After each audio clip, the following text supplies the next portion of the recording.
Good morning. I am Yolanda Jackson, and these are our opening words. We arrive here in the sanctuary of this beloved community, seeking solace, meaning, community, inspiration, hope.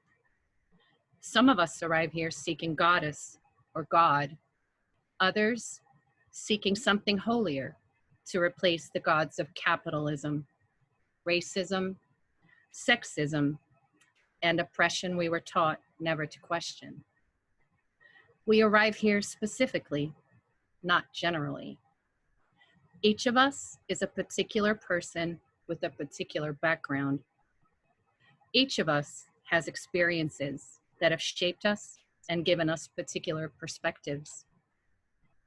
We come together in the hopes that our community can receive us as we are, help us to know and appreciate others as they are, guide us together to a faith that helps us deal with the world as it is, always with the goal of making it better, more just, more accessible for all. We come together today to think about and pray for liberation, that which would free us from the ideologies of our times, that which would bind us together in common struggle and unified hope. May we be set free in this sacred hour to realign our imaginations with this vision and its potential.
Good morning.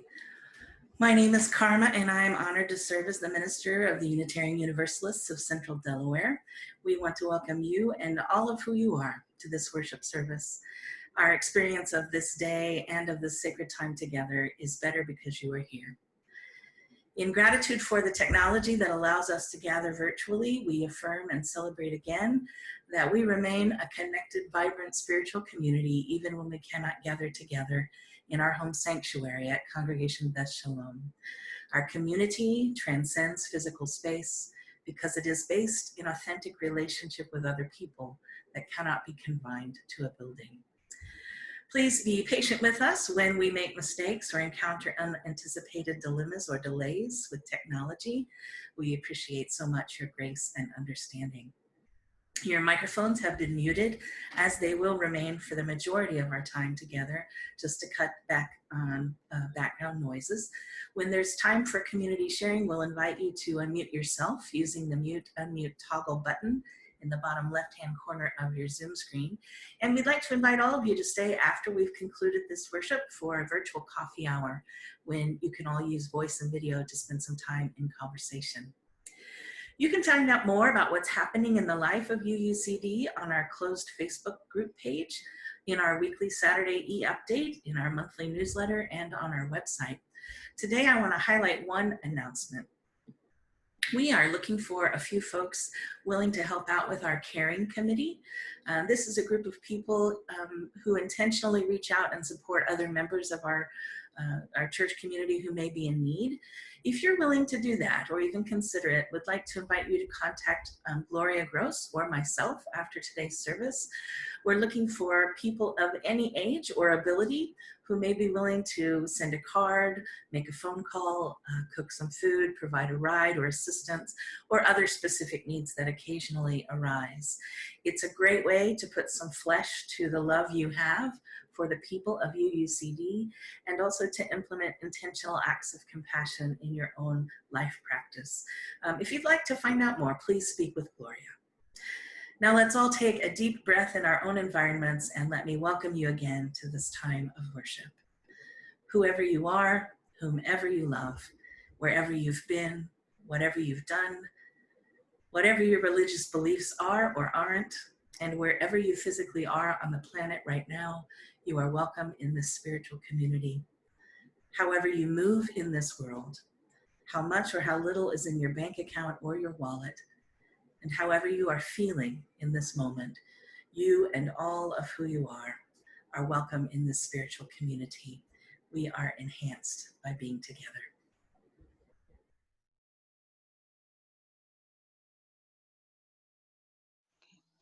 I am Marie Sanko, and I am pleased to light the chalice this morning. Words are by Paul Sprecher. We light this chalice in memory of the courage of those who have struggled for freedom, the persistence of those who struggled for justice, and the love of those who've built beloved communities to carry on the light of hope.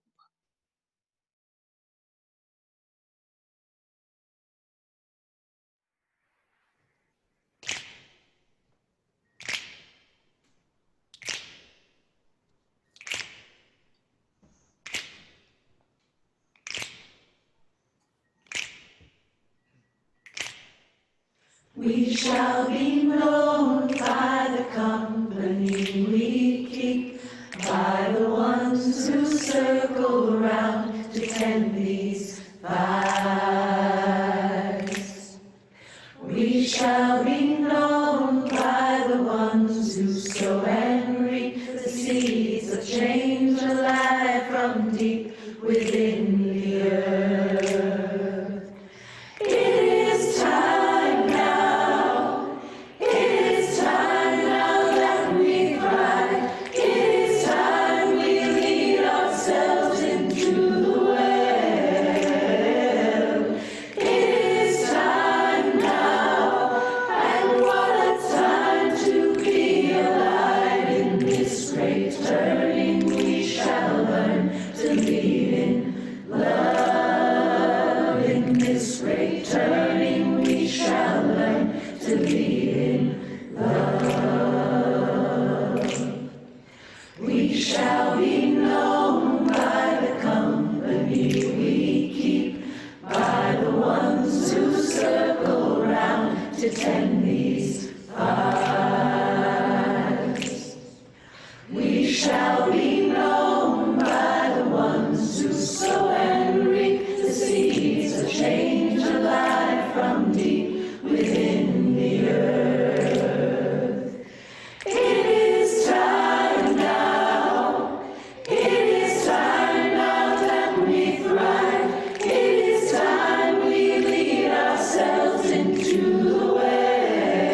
rise, please join me in our unison affirmation. Words are in the chat box. Love is the spirit of this church, and service its law. This is our great covenant to dwell together in peace, to seek the truth in love, and to help one another. Our story for all ages today is Stand Up and Speak Up, a song about finding your voice and speaking up for what is right.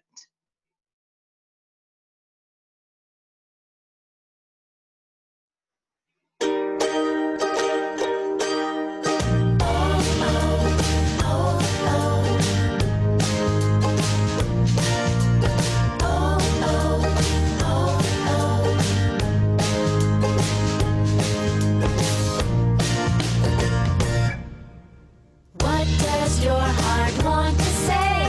Stand up, speak up. Where are friends who feel that way? Stand up, speak up. When someone tries to put you down or knocks other people around. Oh, oh, oh, oh. Find your voice, show your might. Oh, oh, oh, oh.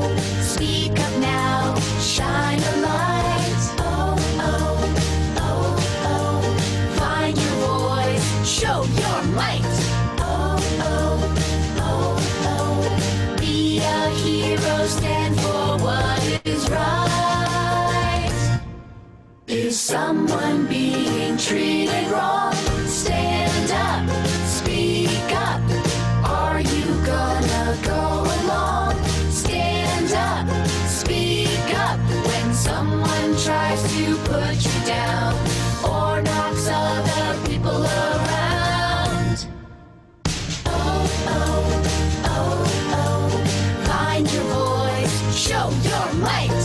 Oh, oh, oh, oh. Speak up now, shine a light. Oh, oh, oh, oh. Find your voice, show your might. Oh, oh, oh, oh. Be a hero, stand for what is right. Is she left out for her skin color? Stand up, speak up. One religion or another. Stand up, speak up. When someone tries to put you down or knocks other people around. Everyone, Oh, oh, oh, oh. Find your voice, show your might. Oh, oh, oh, oh. Speak up now, shine a light. Oh, oh, oh, oh. Find your voice, show your might. Oh, oh, oh, oh. Speak up now, do what's right. Oh, oh, oh, oh.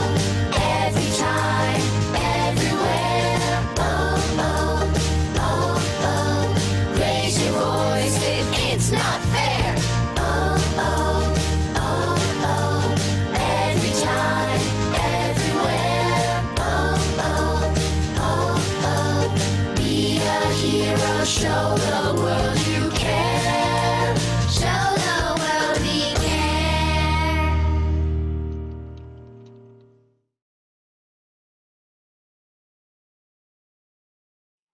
Good morning. I am Gloria Gross, leader of the Caring Committee. Today, for our UU moment, which connects us to our larger UU world, I want to share news about a long-awaited report about what the UUA will do with regard to racial justice within our own organization. Over 3 years ago, a group was put together to hold a space for UU people of color to speak honestly about their experience of racism, even within Unitarian Universalist circles. That group, named the Commission on Institutional Change, spent hours and hours over 3 years and released their very thorough report at the General Assembly just last month. If you are interested in this report entitled Widening the Circle of Concern. You can search for it at the UUA.org website.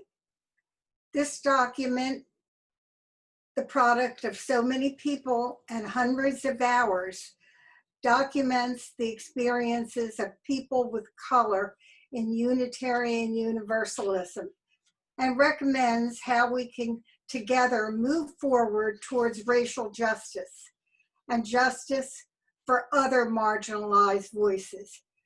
Please read more about this. For our part, UUCD is proud to be a part of a larger movement that is unafraid to look inwardly and be critical about the ways we have also been involved in systems of oppression. And we want to be optimistic about our future.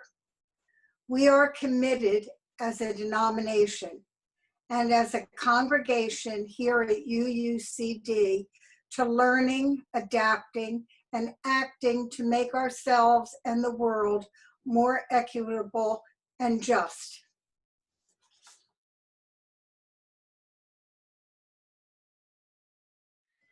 Hello, I'm Rose Ackerman. When we're physically together, we generally invite you to come forward and light a candle and share with us your joys or concerns. Today, we'll adapt this slightly and ask you to share very briefly what is most on your heart right now and light a candle in your own space. Through the action of sharing and kindling a flame, we give energy to our best thoughts, meditations, sympathies, celebrations, and prayers. We hold these sacred in our collective hearts. At this time, we invite you to change your view to gallery view in the upper right-hand corner of your screen so that you can see everyone who's here. As you feel led, please unmute your microphone and share your joy or concern and light your candle if you have one. You can watch the mute signals on the lower left of each person's video stream to see if anyone else is unmuted. It's best if we share one at a time. Please mute your mic after you have shared.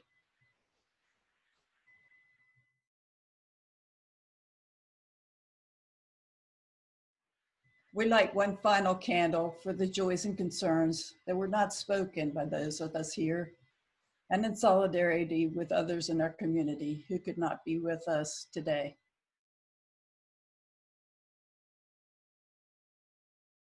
A central part of our worship, in person and online, is the opportunity we all have to practice the art of generosity.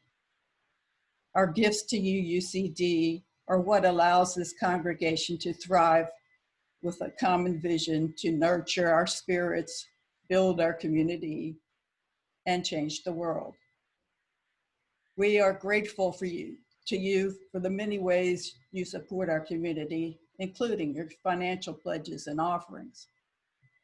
Your gifts are truly translate into lives changed. Every part of our ministry, from the worship that grounds us in our values, to the community gatherings that connect us, to our children's education, to our social justice outreach and actions, are supported by your gifts.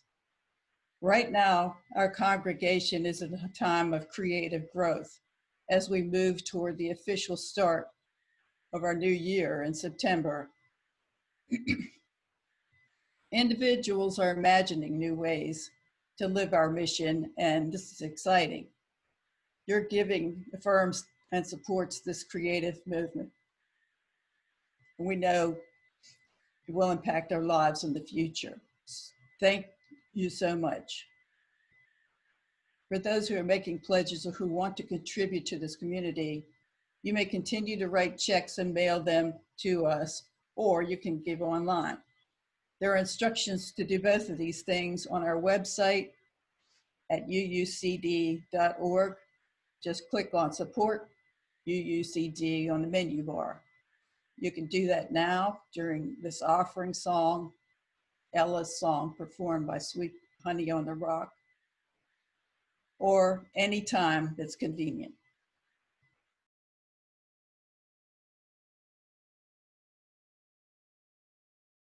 This next song that we're going to do with the choir is called Ella's Song.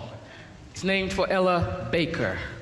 Ella Baker was a staunch fighter, a staunch advocate for young people and their involvement in the civil rights movement, one who would sit for hours and listen as young people discussed and debated strategies for how they would move next in whatever direction they decided they wanted to go. These are Ella Baker's words. They were set to music by Bernice Johnson-Regan, Ella's Song. Now these are some very strong words we're saying here, so it means we need everyone to sing with us. The chorus. I'm going to teach you the chorus. I want you to sing it back to me. We who believe in freedom cannot rest. We who believe in freedom cannot rest until it comes. Now, we who believe in freedom cannot rest. We who believe in freedom cannot rest until it comes. That's good, but it's weak. There's a lot of things going on in the world right now. There's a lot of freedoms being threatened. Think about it. Here we go. We who believe in freedom cannot rest. We who believe in freedom cannot rest until it comes. Good. Now Carol and I will sing the verses, and when it's your turn, come in nice and strong. Ready? Whenever you are. Until the killing of black men, black mothers, sons is as important as the killing of a white man, a white mother's son. We who believe in freedom cannot rest. No, no, we who believe in freedom cannot rest. You know, that which touches me most is that I had the chance to work with people, passing on to others that which was passed on to me. To me, young people come first. They have the courage of where we fail. And if I could but shed some light as they carry us through the gale, we who believe, come on, we cannot rest. Say it like you know it now. We who believe in freedom cannot rest. Hey, struggling myself don't mean a whole lot. I've come to realize that teaching others to stand and fight it is the only way I struggle to survive. I'm a woman who speaks in a voice, and I'll be heard. At times I can be quite difficult. I'm bound to go man's word. Come on now, we who believe, yes, we who believe in freedom cannot rest. No, no, no, we who believe in freedom cannot rest. One more time now, we who believe, yes, we who believe in freedom cannot rest. I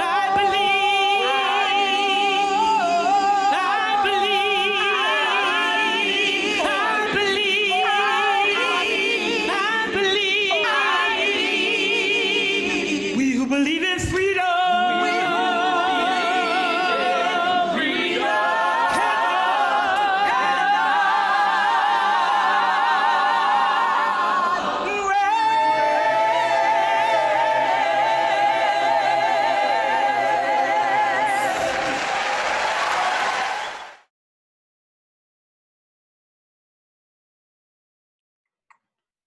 Good morning. I'm Irv Schleifer, and I'll be reading our centering by Deanna Van Diver entitled, We Find Our Salvation Here. Throughout time, our Unitarian Universalist faith tradition has held a thread of clarity. How we relate to each other creates the conditions of hell or heaven here on earth. We may not know or agree about what lies beyond this life, but it's our conviction that our actions and our inactions have consequences for the web of all existence. While fascinating and mysterious, we do not place our hopes for salvation on what happens after death. We find our salvation here on earth, showing up for each other with mercy, respect, and compassion. How are we relating to our neighbors, our friends? As people of faith, we are called to a love that is bold, to love beyond our skill and through our fear, with courage and compassion. As a faithful collective, we are called to offer sanctuary, refuge, and comfort to everyone afflicted by the systems of oppression in this world. As faithful individuals, we are called to relationships of care and accountability. It makes a difference in the quality of this world when people with access to privilege and power give vision to a voice of collective liberation and name the obstacles within and without that limit us. Can we choose to live courageously, a people of faith, a people so bold? Can we faithfully challenge evil in the world and the sins of society that have become internalized within our beings? Our faith does not require that we be unafraid, only that we do not lead with fear and make our decisions from a place of fear. Our presence matters. How we relate to each other creates the conditions of hell or heaven here on earth. May we remember and affirm that we are all in this together. Friends, we are all in this together.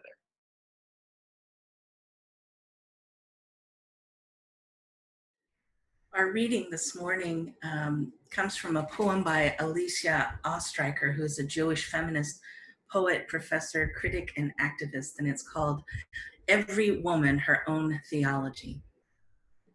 And she writes, I am nailing them up to the cathedral door like Martin Luther. Actually, no, I don't want to resemble that Schmutzkopf. See Eric Erickson and N.O. Brown on the Reformer's anal aberrations, not to mention his hatred of Jews and peasants. So I am thumbtacking these 95 theses to the bulletin board in my kitchen. My proposals, or should I say requirements, include at least one image of a god, virile, beard optional, one of a goddess, nubile, breast size approximating mine, one divine baby, one lion, one lamb, all nude as figs, all dancing wildly, all shining, reproducible in marble, metal, in fact, any material. Ethically, I am looking for an absolute endorsement of loving kindness. No loopholes, except maybe mosquitoes. Virtue and sin will henceforth be discouraged, along with suffering and martyrdom. There will be no concept of infidels. Consequently, the faithful must entertain themselves some other way than killing infidels. And so forth and so on. I understand this piece of paper is going to be spattered with wine one night at a party and covered over with newer pieces of paper. That is how it goes with bulletin boards. Nevertheless, it will be there, like an invitation, a chalk pentangle. It will emanate certain vibrations. If something sacred wants to swoop from the universe through a ceiling and materialize, folding its silver wings in a kitchen and bump its chest against mine, my paper will tell this being where to find me.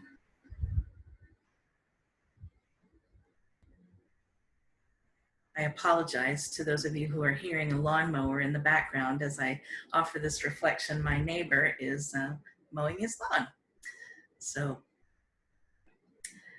I want to begin by acknowledging that we're living in an age when protest, which Martin Luther King Jr. referred to as the language of the unheard, is a constant reality in cities throughout the United States and around the world. In almost all of these instances, protests, some call them riots, are emerging from marginalized communities who are claiming their right and responsibility to resist their own oppression by the people and systems currently in power. In other words, the voices of those who have been silenced, muted, or disregarded are rising up and uniting together to say a holy no to the status quo. And they are demanding that change must come in our societies, institutions, and every other aspect of our common life for the sake of justice and equity.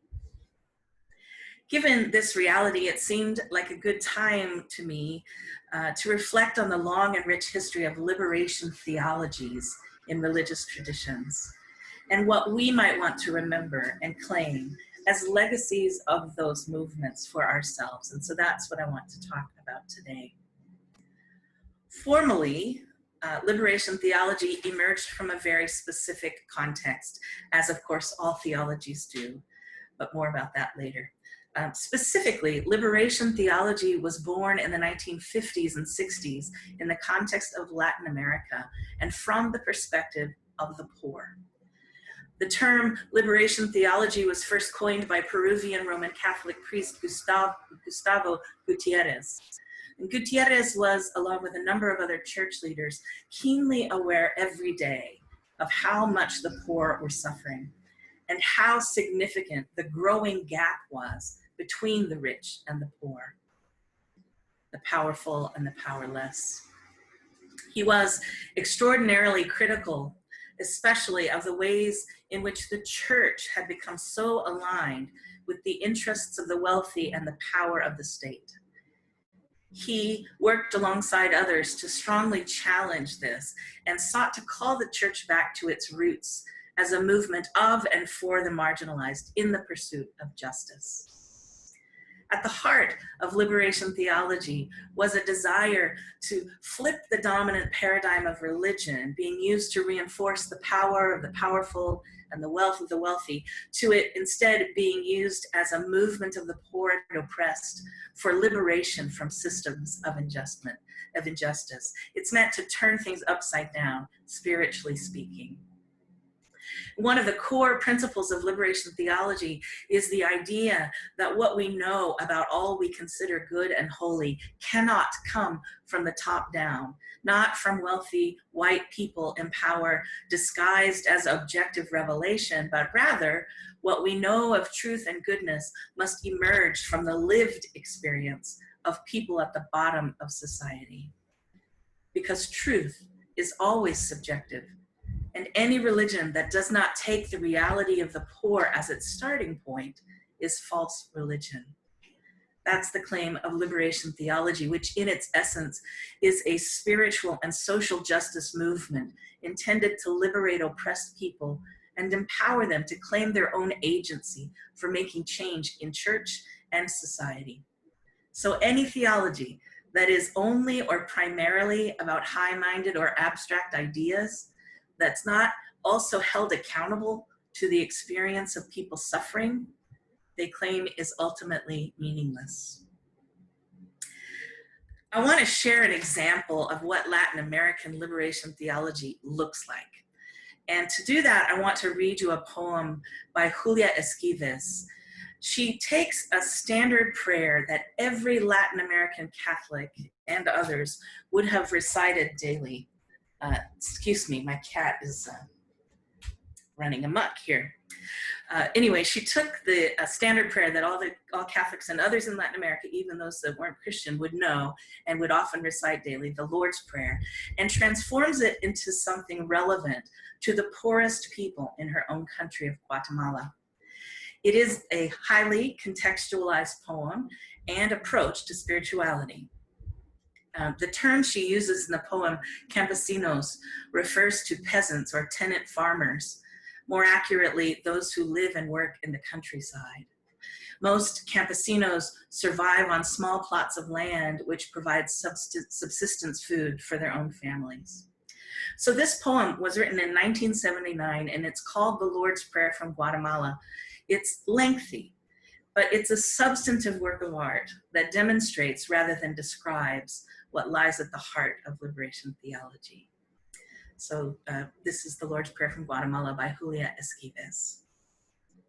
Our Father, Father of the 119 campesinos massacred in Panzos, of their widows, of their orphans, Father of those 35 campesinos abducted by the paratroopers in Ixcan on July 7th, 1975, of their widows, of their orphans. Father of the 25 campesinos of Alopa in Chicamula, whose bodies, gunned down by those who keep order, were eaten by dogs and buzzards. Father of their widows and their orphans. Father of the innocent children of Rodea, Amatillo, Agua Blanca, and other communities, sacrificed so that their families would flee and be stripped of their land to bring in cattle, exported as beef to the developed world. Father of Rosa C., who was left alone with 6 children after the army abducted her husband, her 21-year-old son, and then her 19-year-old son, because they inquired where their father was. Father of the women of San Juan Catzal, Chajo, Nebaj, Espantan, left alone. Father of all who have been tortured, of all who are tormented, of those who hide in the caves, in the hills, in the jungle, and cannot come back to their wives nor their children because of military repression and terror. Father of the workers of the Astra sugar mill in Ecuador, who were thrown by police into the blazing furnace for the crime of requesting humane working conditions.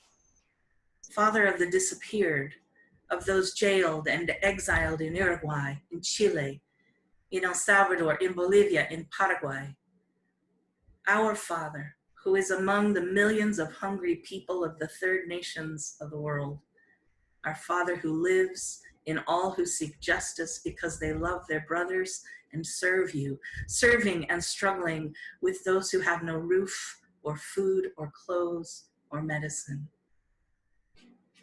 Our Father, not in heaven, but here on earth, whose name is taken in vain by unworthy pastors who remain silent and gladly collaborate with those who manufacture human rights policies to continue destroying your image in those men and women they impoverish, exploit, and persecute in the name of the God of capital. Our Father, your name is taken in vain when they make you out to be a little God and then invent national security laws, a security which the poor, the birds of the air, and the lilies of the field do not know. Laws which give power to tyrants like Pinochet, Videla, Bordaberry, Stroessner, and others. When they go around saying that you are a little anti-communist God, that you need planes and tanks to crush the people who are trying to forge their own history, because they long for the coming of your kingdom. When they follow in the steps of Pharaoh and sterilize millions of women, proclaiming a more comfortable future for man. When they lay plans to smother our hunger for justice with a shower of gifts left over from the developed world. Your name is hallowed in all those who defend the lives of the poor above money, coffee, cotton, and sugarcane, above political parties and laws, and the interests of transnational corporations. Your name is hallowed in the poor and humble who still show faith and hope in you by organizing and struggling for dignity. In all whose work, night and day, is to free their brothers from illiteracy, sickness, exploitation, and persecution. Your name is hallowed in the deaths of your saints, Rutilio Grande, Hermogenes Lopez, Mario Mujia, Mario Lopez Larrave, and thousands of your children tortured and murdered for the love of their brothers and sisters, as was your son, our brother Jesus. Let your kingdom come, your kingdom, which is freedom and love, which is brotherhood and justice, which is life and rights, which is truth and not lies. Your kingdom, which abolishes all that destroys life in the world. Your kingdom, which eradicates all that causes humans to live like animals. Your kingdom, which does not make deals with the interests of those who force the poor to work like beasts, nor with those who institute violence in the judicial system, in the educational system, in the economic system, now approved by men who call themselves Christians. Your kingdom which abolishes all that makes people become their own slaves and the slaves of others. Yes, Lord, let your kingdom come, for in your kingdom we set aside our egotism and seek for others what we want for ourselves. The people join forces and discover new paths of hope. There is land for all campesinos, not only for a few large owners, and education for all those who are marginalized. Laws do not subtly impede the achievements of the poor and their organizations, but instead help and support them. The land is cultivated to produce food for the people, and not only to grow export products that enrich those who already have too much and continue impoverishing those who have nothing. The means of production belong to the people and exist for the benefit of the majority. Churches abandon their structures of power and domination and become instead a source of life and service for all humankind.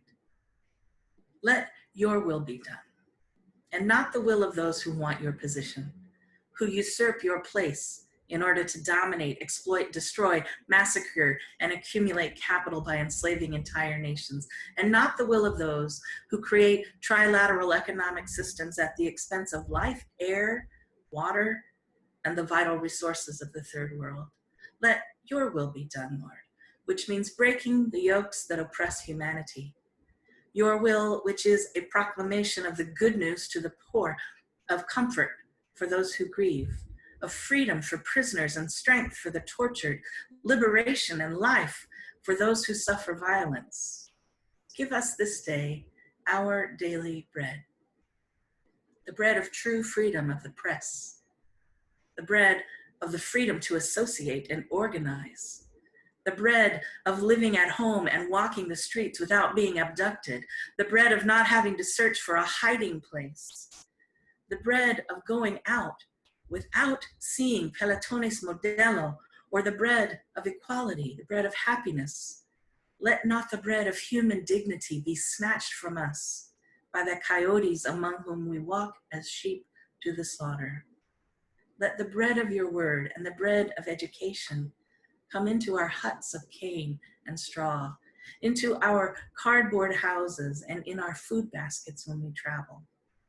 The bread of land titles for all campesinos, the bread of housing for all those in the encampments of Guatemala City, the bread of milk for all children under 2 years of age who suffer malnutrition and hunger, the bread of medical assistance for those in the countryside, the bread of land for the thousands of landless campesinos who live subjugated to the interests and whims of the landowners on large farms in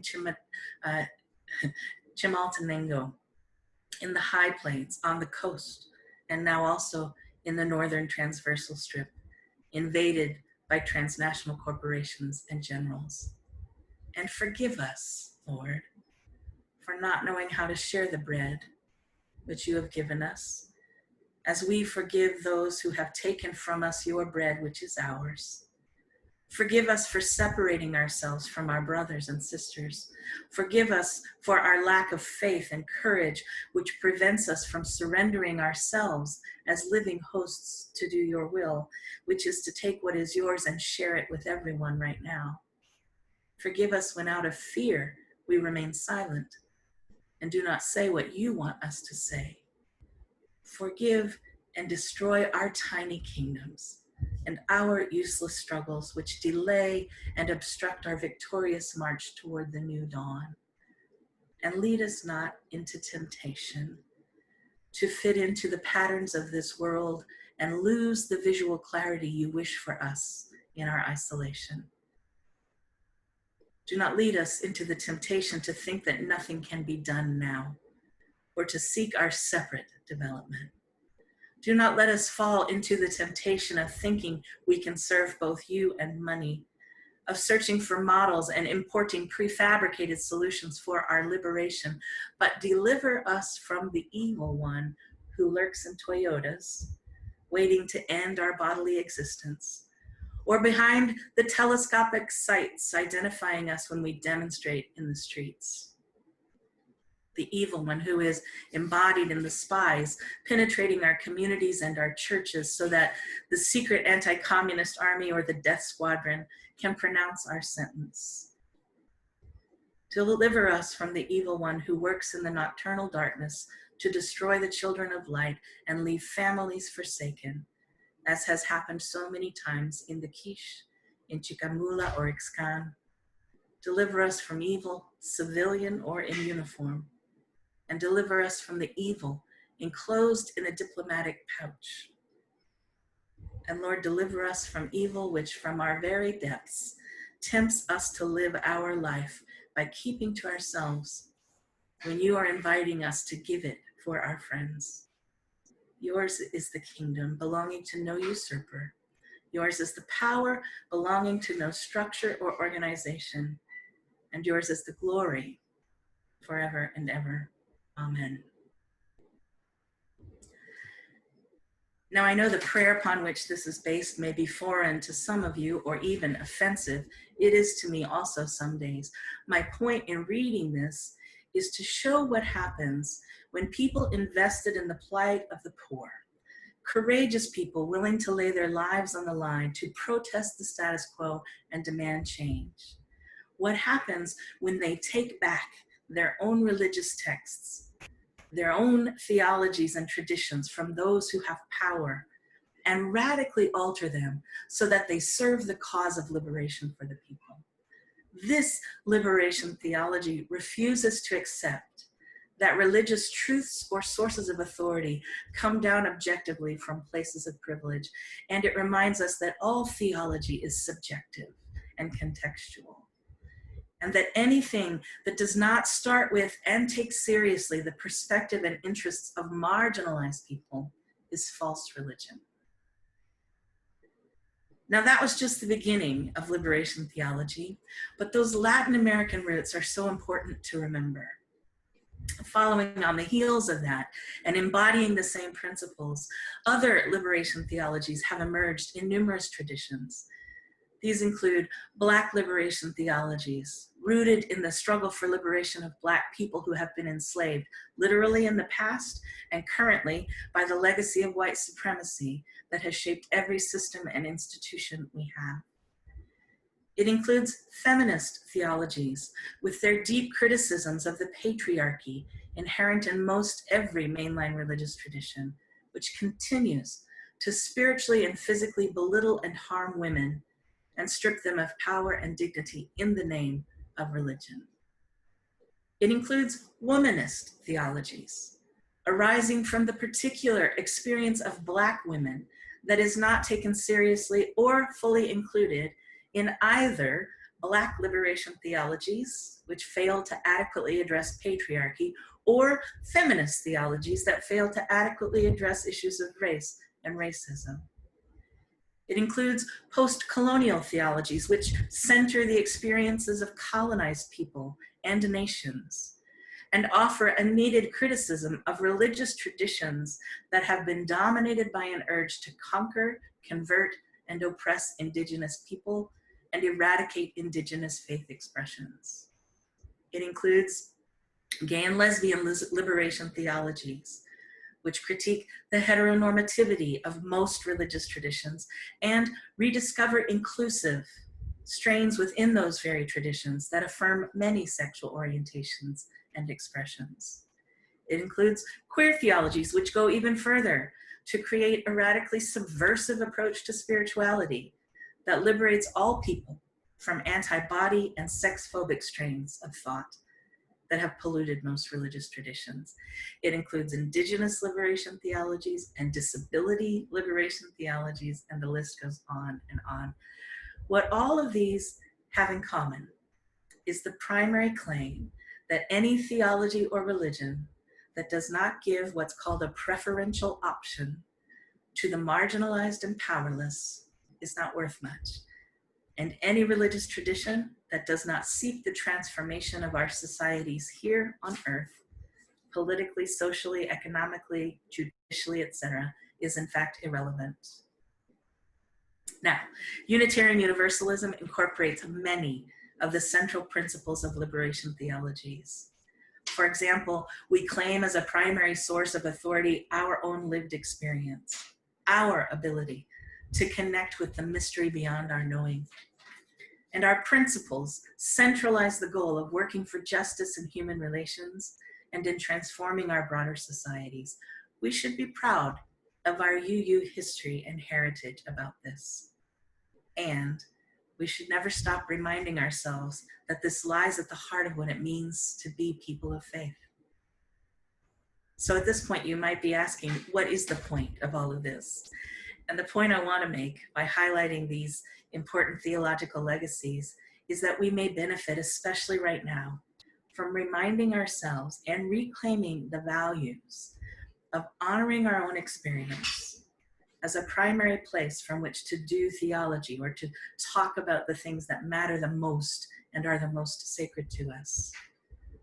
We might want to remind ourselves and reclaim the value of centering the goal of liberation of the most marginalized through transforming our society here and now, politically, systemically, and socially.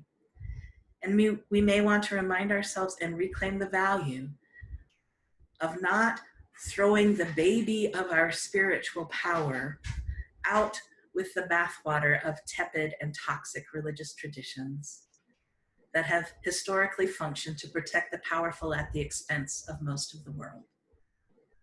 Religion and spirituality, faith, do not in fact belong to the mighty. All of us have a right to define and practice religion for ourselves in opposition to everything we find reprehensible in dominant religious traditions. These are times in our world that call for boldness. And we have to be very intentional in connecting our various struggles for liberation. I've named several different ones, but you know, if all the minority groups came together in a common movement for justice, we would cease to be minorities. We could accomplish the reformations we seek. And we must always hold this out as hope. One final point. Progressive theologian Brian McLaren says, quite controversially, that we should probably move away from naming our various liberation theologies, even as I have just done. And in the spirit of those theologies, flip things instead to call out what is more true. And that is that instead of calling theologies without such adjectives, simply theology, we should call them what they too often are: racist, sexist, capitalist, homophobic theologies. He argues we should start naming it like that to highlight the fact that what we have generally thought of as normative theology is in disguise. It disguises itself as neutral and objective and authoritative when it is anything but. So the encouragement I'd like to offer us today is to reflect a while, not just now, but after this time, on the role that our own faith plays in our lives and in our work for justice in the world. The reading for today, that poem entitled "For Every Woman Her Own Theology," means to encourage all of us to claim and take responsibly our right to talk about the things and values that matter most to us on our terms. We have the capacity for self-determination in these matters, and that can be a source of strength for us if we take it seriously. And if we join our struggles with those unlike us who are also striving for the same thing: a new earth where everyone matters, everyone has dignity, and everyone has what they need to sustain their life in ways that are abundant and joyful. May it be so. Amen. I want to invite you to sing along on the closing song, "I Am Willing," which is also a song that comes out of liberation traditions.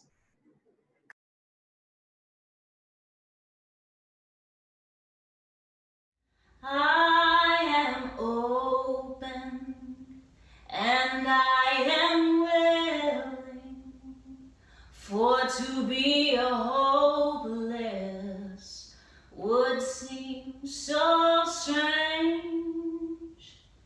It dishonors those who go before us, so lift me up to the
Please join me as we extinguish the chalice together. The words we say each week are in your chat box. We extinguish this flame, but not the light of truth. but not the light of truth, the warmth of community, or the fire of commitment. These we carry in our hearts until we are together again.